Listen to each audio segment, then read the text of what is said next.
भक्तों, वृंदावन में बिहारी जी मंदिर के पास में एक बुजुर्ग महिला रहती थी जो बिहारी जी की बहुत बड़ी भक्त थी। घर में एक छोटी सी दुकान थी और उसी दुकान में वह अपना जीवन यापन करती थी और सुबह शाम बिहारी जी का भजन करती थी। उन मैया के पास बहुत पुश्तैनी जमीन जायदाद थी और उन माता जी के आगे पीछे कोई भी नहीं था। एक रात्रि उन मैया को सपना आया कि वह मर चुकी है और लोग उसकी संपत्ति लूट लूट कर ले जा रहे हैं। सवेरे जागने पर उसे लगा कि कहीं सच में ऐसा ही ना हो जाए, क्योंकि मेरा तो कोई है ही नहीं। मेरे बाद तो यह सब संपत्ति लोग ही लूट कर ले जाएंगे। लोग यह सब लूटे, यह तो ठीक नहीं। ऐसा सोचकर उस बुढ़िया ने अपनी सारी संपत्ति बिहारी जी मंदिर के नाम कर दी और इसके बाद वह बुढ़िया अपनी दुकानदारी छोड़कर बिहारी जी के मंदिर में ही रहने लगी।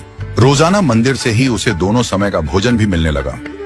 अब उस बुढ़िया ने अपना सारा जीवन भगवान बिहारी जी को समर्पित कर दिया। वह सारे दिन मंदिर में बैठकर भगवान बिहारी जी की भक्ति करने लगी। एक दिन वह भक्तिन रात को हमेशा की तरह दूध पी रही थी। मंदिर के महंत जी ने देखा कि भक्तिन दूध पीते पीते कुछ चबा रही है। महंत जी ने पूछा, माई, ये तुम दूध में क्या चबा रही हो? भक्तिन बोली, महाराज, आप दूध में मेवा ज्यादा डाल देते हो, उसी को चबा रही हूँ। महंत जी ने सोचा, मैं और दूध में मेवा डालूं, मैं दूध में चीनी डाल देता हूँ, वही बहुत है। महंत जी का माथा ठनका। दूसरे दिन उन्होंने देखा, दोपहर को भक्तिन को दाल परोसी गई तो दाल में घी तैरता दिखाई दिया। महंत जी ने पूछा, ये दाल में घी कहां से आया? भक्तिन बोली, महाराज, आप ही तो दाल में घी डालकर लाते हो। महंत जी को लगा शायद बर्तन में पहले से ही घी गिर गया होगा। अब महंत जी रोज देखते भक्तिन की रोटी और दाल में रोज घी दिखाई देता और उसके दूध में मेवे भी बढ़ते जा रहे थे। साथ ही महंत जी की रसोई में घी और मेवों से भरे पात्र खाली होते जा रहे। महंत जी को समझ नहीं आ रहा था कि यह सारे पात्र कैसे खाली हो रहे हैं, क्योंकि उनके अलावा रसोई में कोई नहीं जाता और रसोई की चाबी हमेशा महंत जी के पास ही रहती थी। एक दिन महंत जी भगवान की आरती कर रहे थे। उन्होंने देखा बिहारी जी के वस्त्र की बाहों पर घी लगा है।